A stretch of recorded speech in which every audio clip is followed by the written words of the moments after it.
नमस्कार, आपका स्वागत है। मैं हूं आपके साथ ज्योति निषाद। बुलेटिन की शुरुआत करते हैं। परिक्षेत्रीय साहू समाज बोरीसी तहसील जिला दुर्ग के नवनिर्वाचित पदाधिकारियों का शपथ ग्रहण समारोह 5 अक्टूबर को मां कर्मा भवन पोटिया कला में संपन्न हुआ। कार्यक्रम के मुख्य अतिथि तावाराम साहू रहे और कार्यक्रम की अध्यक्षता पोषण साहू ने की। इस अवसर पर तेल घनी बोर्ड के अध्यक्ष जितेंद्र साहू, जिला अध्यक्ष नंदलाल साहू, अशोक कुमार, रमेश साहू सहित अन्य समाजजन उपस्थित रहे।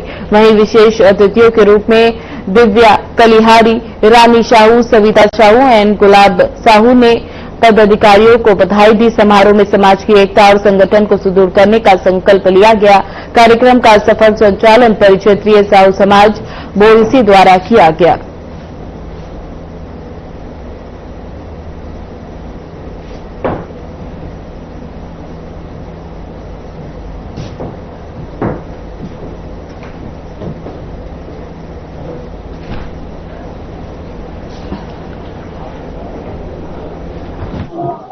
अभी हमारे प्रदेश साहू समाज के निर्देशानुसार जिला साहू समाज के द्वारा सभी तहसीलों को निर्देशित किया गया है कि अपने अपने परिक्षेत्रों का निर्वाचन किया गया और उन्हीं के पालन करते हुए बोरसी परिक्षेत्र में निर्विरोध निर्वाचन हुआ है। ये हमारे समाज की बहुत बड़ी विशेषता है, क्योंकि हमारे प्रदेश साहू समाज के समस्त पदाधिकारियों का भी निर्विरोध निर्वाचन हुआ।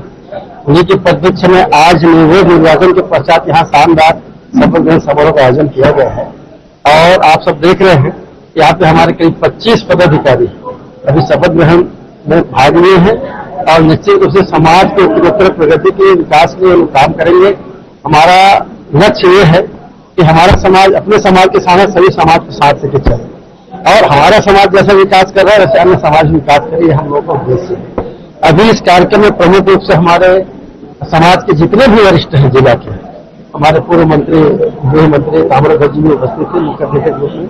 हमारे पोषण साहू जी, आदरणीय राजेश साहू जी के कुशल मार्गदर्शन में, खिलावन साहू जी के कुशल मार्गदर्शन में पूरे दुर्ग जिला में हमारे सभी स्थानीय इकाई का चुनाव संपन्न हो गया है।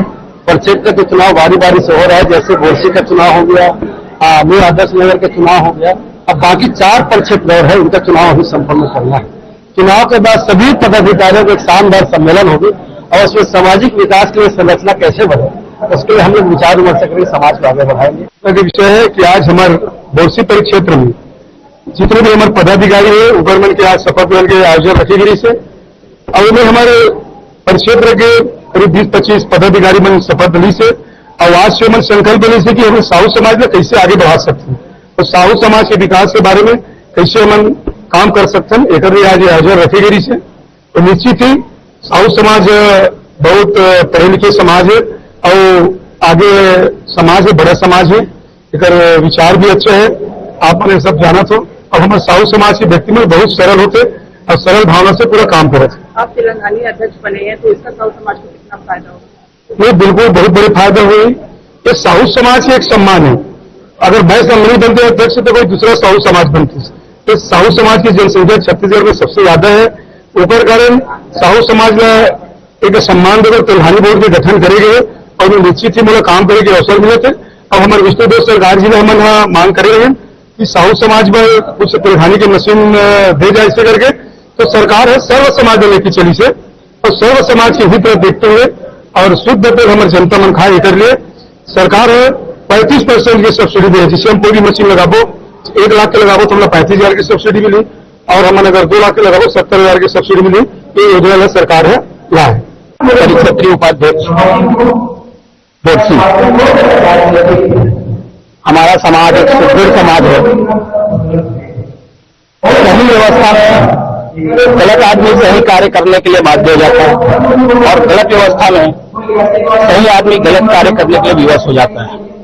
व्यवस्थागत रूप से हम समाज को कैसे सुदृढ़ कर सकते हैं, इस दिशा में हम कार्य करेंगे। किसी भी समाज की बात हो, राष्ट्र की बात हो, 4 ही मुख्य काम होता है: शिक्षा, रोजगार, सुख सुविधा और संरक्षण। हम अपने समाज के लोगों को उचित शिक्षा मिल रही है कि नहीं मिल रही है, और नहीं मिल रही है तो हम उनको कैसे दे सके, प्रशिक्षित कैसे कर सके। कोई व्यक्ति हमारे समाज का प्रशिक्षण से वंचित ना रहे। सबको सड़क, बिजली, पानी की व्यवस्था, सबको चिकित्सा की व्यवस्था, सबको सुख सुविधा की व्यवस्था प्रॉपर हो रही है कि नहीं। आज जो निर्वाचित पदाधिकारी हैं, जैसे कि मैं निर्वाचित होकर आया हूँ अध्यक्ष पद के लिए, उसी प्रदेश के अनुसार नियमावली के अनुसार उपाध्यक्ष और संगठन सचिव भी निर्वाचित होकर आए हैं, और बाकी जो पदाधिकारी है वो मनोनीत पदाधिकारी है, जिसको हमारे परिक्षेत्रीय बॉडी उसको उच्च से हमारे सलाहकार समिति से निर्णय के अनुसार मनोनीत करते हैं। उन सबका शपथ ग्रहण अभी हम यहाँ ग्रहण कर रहे हैं। कितने लोग हो गए आज? 20 लोगों का शपथ ग्रहण करेगा। अच्छा। और संरक्षक सलाहकार मेरे को तो शपथ नहीं होता, उनके आशीर्वाद हम सब लिए हैं, तो उनके मार्गदर्शन और सलाह से संरक्षण में हम समाज को विकास की ओर ले जा सके। आप अध्यक्ष बने हैं, आगे समाज को आगे ले जाने के लिए तरह से कार्य करेंगे, और जो और भी सदस्य उनसे क्या उम्मीद करते हैं कि वो समाज को किस तरह से आगे बढ़ाएं? मैं इससे पहले कार्यकाल मेरा क्षेत्रीय अध्यक्ष का था, यह दूसरा कार्यकाल है, और पिछले कार्यकाल में मेरे जितने भी पदाधिकारी हैं वो मुझे बहुत अच्छे सहयोग दिए, और हम लोग समाज परिषदीय साहू समाज को जिला से और तहसील साहू संघ से भी सम्मानित करवाए हैं अपने मेहनत से हमारे पदाधिकारी। और इस बार तो उससे मजबूत हमारी टीम बनी है, और हम नवाचार को लेकर के हम आगे बढ़ना चाहते हैं, ताकि समाज के हर लोग को विकास के क्षेत्र में हम जोड़ सकें। सरकार की बहुत सारी योजना है जो हमारे समाज व अन्य समाज के नीचे स्तर की जानकारी नहीं रहता, वो उसको भी हम लोग जोड़ रहे हैं कि बहुत सारी लोन की प्रक्रिया है जिससे आत्मनिर्भर बना जा सकता है, बहुत सारी सब्सिडी के माध्यम से मतलब हम आत्मनिर्भर बन सकते हैं। लेकिन जेकर नाम पर विचार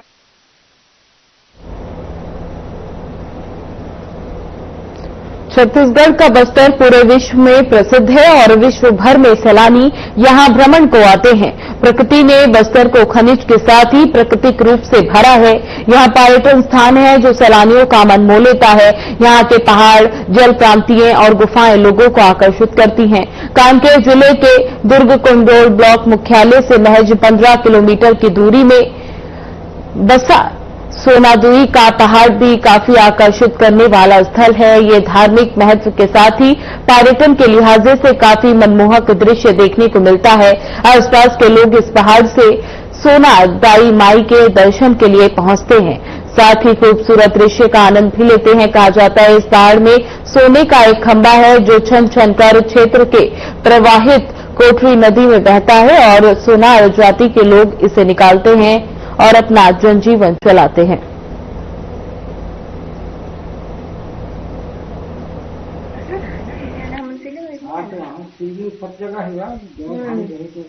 हाँ, मेरा नाम रीना है और हम लोग बड़गांव से आए हैं। हम लोग 5 लोग आए हैं हमारे फैमिली से। ये मंदिर काफी ऊंचाई में बना है और यहाँ पे काफी डरावना गुफा भी बना है। यहाँ पे हम लोग गए थे, हमारे 3 साथी गए थे, हम लोग और भी लोग गए थे। वहां पे नीचे में पानी भरा हुआ है। यहाँ पे हम लोग पहली बार आए हैं, लेकिन जो आए हैं हम लोग क्या सुने हैं आपने, अवधारणा क्या है मंदिर के बारे में, क्या सुन के आप आए हैं देखने? सोनादाई बताते हैं प्राचीन काल से यहाँ बने हैं। यहाँ एक तो सोना के खंभा भी से बताते हैं और मतलब फूल है। तब एक जो पहले राजा जी से यहाँ सोनादाई एक आते थे, यह में 72 में वो राजा के छेर का हाथ छेरी चढ़ाल जाए, वो नौकर रहा। अब वह एक दिन छेरी के गला में सोना के फूल फुलरी डाल के ले जीस। ओकर बाद में राजा की जे फूल कहाँ के ऐसे कह के तो बताई नहीं, वो फूल फूल है राजा ऐसे कह के। तब वह 9 लाख उड़िया मतलब बुलाई और यहाँ खुदवई, लेकिन 9 लाख उड़िया पूरा यहाँ फंस गए और सोना ला नहीं पाई। हाँ, यही प्रचलित है। और ओकर बाद में अभी जैसे आथन ना सोनादाई के अगर पूजा इतना सही मन से अगर करथन तो अपन मन वंचित सफल पाथन। मतलब कोदूराम संज्ञा ग्राम सुरुंग 2।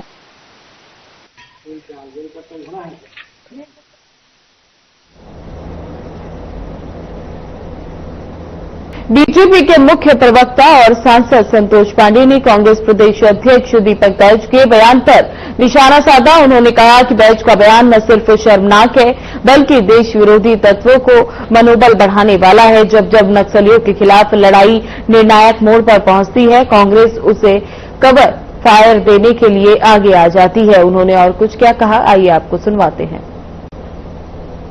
देश में विष्णुदेव साय जी की सरकार, दीपक बैज जी छत्तीसगढ़ की जनता को भ्रमित करने से बाज आना चाहिए। माननीय नरेंद्र मोदी जी की, माननीय अमित जी की केंद्र की सरकार और प्रदेश में विष्णुदेव साय जी की सरकार बस्तर का जो जो विकास हो सकता है, बस्तर में अमन, चैन, शांति के लिए सारे प्रयास कर रहे हैं और एक टारगेट लेकर चल रहे हैं, एक समय सीमा लेकर चल रहे हैं कि जो छत्तीसगढ़ में सबसे बड़ी समस्या आंतरिक आतंकवाद या नक्सलवाद का कहें, जो अप्रैल से पहले समाप्त हो जाएगा, आज टारगेट पूर्ण होता दिख रहा है। ऐसे समय में जब बस्तर विकास की उड़ान भरने को तैयार है, दीपक बैज जी आप बस्तर को भ्रमित कर रहे हैं। राजनांदगांव जिले में बजरंगपुर नवागांव में मधुमक्खियों के हमले से 2 लोगों की मौत हो गई, जिनमें एक महिला और एक युवक शामिल है, जबकि अन्य लोग घायल हुए हैं। ये घटना शनिवार दोपहर की बताई जा रही है, जब ग्रामीण खेत पर काम करने गए हुए थे। मृतक की पहचान नवागांव निवासी शिवकुमार यूथ और सुशीला बाई देवांगन के रूप में हुई है। वहीं मधुमक्खी के हमले से घायल हर्ष यदू और पार्वती बाई शाहू का उपचार एक को मेडिकल कॉलेज में कराया जा रहा है और दूसरों का इलाज जिला अस्पताल बसंतपुर में जारी है। ऐसा माना जा रहा है कि जब ग्रामीण खेत में काम करने पहुंचे थे, उस दौरान पास के पेड़ पर बने मधुमक्खी के छत्ते से सैकड़ों मधुमक्खियां निकली और उन पर हमला कर दिया। मधुमक्खियों के डंक लगने के बाद ग्रामीणों ने भागकर खुद को बचाने की कोशिश की, लेकिन मधुमक्खियों ने किसी के हाथ, किसी के चेहरे तो किसी की गर्दन पर डंक मारा, जिससे लोगों के शरीर में सूजन आ गई।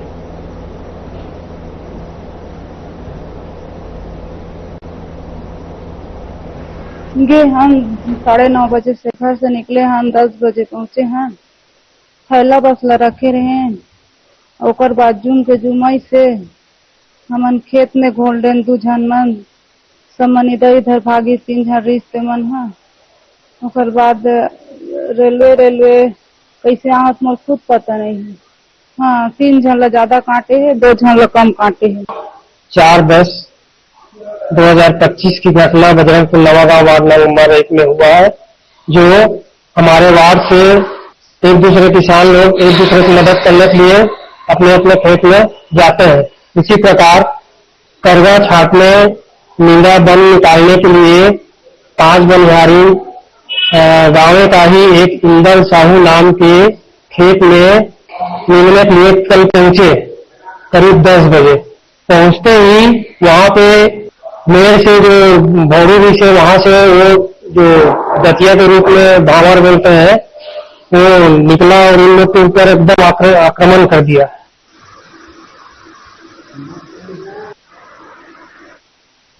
Confederation of all India traders महिला इकाई दुर्ग ने महिलाओं को आत्मनिर्भर बनाने और लोकल उत्पादों को बढ़ावा देने के उद्देश्य से दिवाली एग्जीबिशन 2025 का आयोजन किया। इस मौके पर दुर्ग नगर निगम महापौर अलका बागमार मुख्य अतिथि के रूप में शामिल हुई। इस प्रदर्शनी का आयोजन सिटी सेंटर मॉल फरिश्ता कॉम्प्लेक्स दुर्ग में किया गया। प्रदर्शनी में शहर की महिलाओं द्वारा निर्मित हस्तशिल्प, गृह सज्जा सामग्री, परिधान, आभूषण और अन्य स्थानीय उत्पादों को प्रदर्शित और विक्रय के लिए रखा गया। इसका उद्देश्य यह है कि स्थानीय स्तर पर बने सामानों को बढ़ावा मिले और महिला उद्यमियों को सशक्त बनाया जा सके।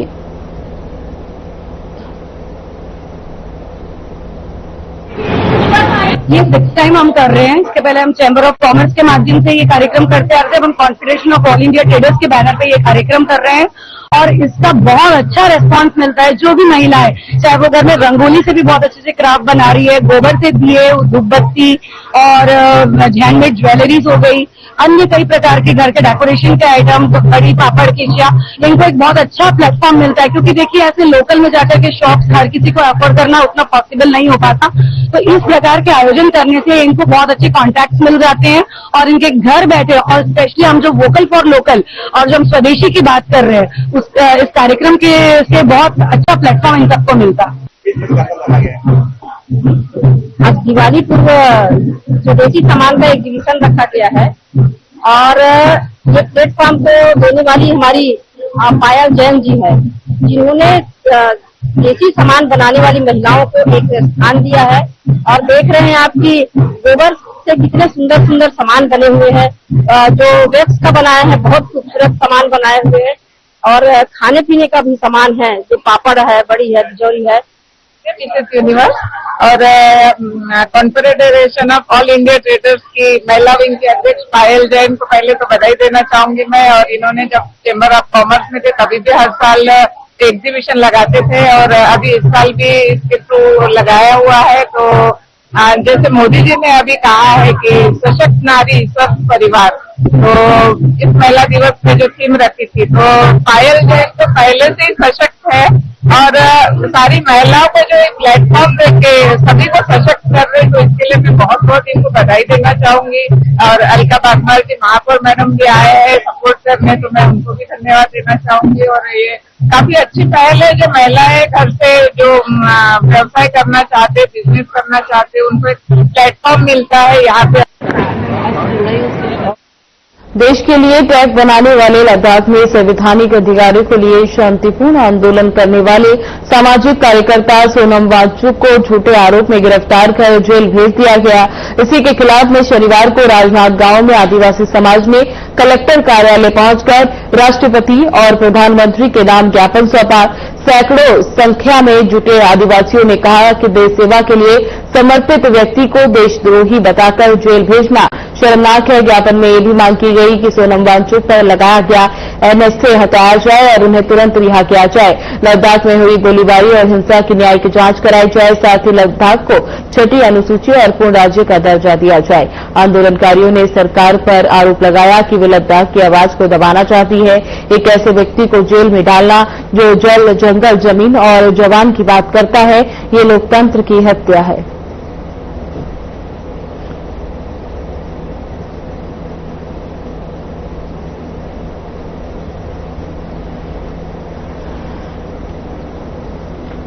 देखिए, देश के जाने माने पर्यावरणविद, शिक्षाविद और सामाजिक कार्यकर्ता सोनम वांगचुक जी को है ना गैर लोकतांत्रिक तरीके से गिरफ्तार किया गया है झूठे आरोपों के आधार पे। तो हम सबसे पहले तो उनकी रिहाई की मांग करते हैं और उसके साथ साथ जो लद्दाखियों की आवाज है, उनके जो संवैधानिक अधिकारों की मांग है, जिसमें प्रमुख रूप से 6वीं अनुसूची, पूर्ण राज्य का दर्जा और रोजगार और 2 लोकसभा सीट प्रतिनिधित्व की जो मांग है, उसका क्या बोलते हैं समर्थन करते हैं।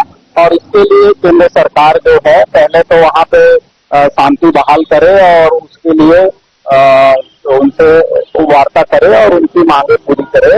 ये एनएसए का उपयोग करते हुए जो बात सामने आ रही है कि दुरुपयोग करते हुए ऐसे देशभक्त व्यक्ति को जिसने देश की सेना के लिए सोलर हीटेड टैंक का आविष्कार किया, वहां पे जनता के लिए है ना पर्यावरण के क्षेत्र में बड़े काम करते हुए आइस स्तूपा के माध्यम से लोगों के पेयजल की व्यवस्था, आजीविका की व्यवस्था के साथ साथ किसानों के पानी की व्यवस्था के लिए जो आइस स्तूपा जैसे आविष्कार करते हैं और तमाम क्या बोलते हैं युवाओं के कल्याण के लिए वो संस्थाएं चला रहे हैं, उन पर ऐसे देशभक्त पर क्या बोलते हैं झूठा आरोप लगा करके उनको क्या बोलते हैं प्रतिबंधित किया जाना बिल्कुल ही गलत है। हम इसकी निंदा करते हैं, विरोध करते हैं और तत्काल सोनम वांगचुक की रिहाई की मांग करते हैं।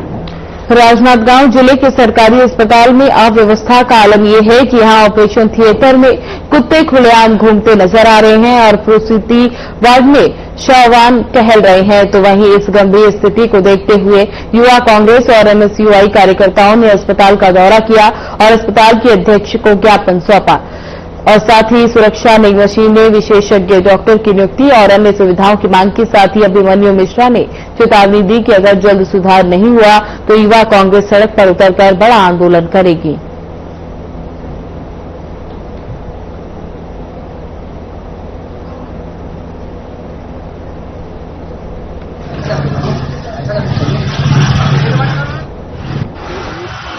आज हम सभी युवा कांग्रेस और ऐसे साथी यहाँ पर आए हुए हैं और जो डॉक्टर साहब की विधानसभा है, जो स्वयं विधानसभा के अध्यक्ष हैं, उनके क्षेत्र में जो व्यवस्थाओं की कड़ी है उसमें एक और कड़ी जुड़ी है। जो ये अस्पताल है आप देख रहे हैं, ये महिला वार्ड है, प्रसूति वार्ड है। ये यहाँ पे कुत्ते खुलेआम घूम रहे हैं, बैठे हैं।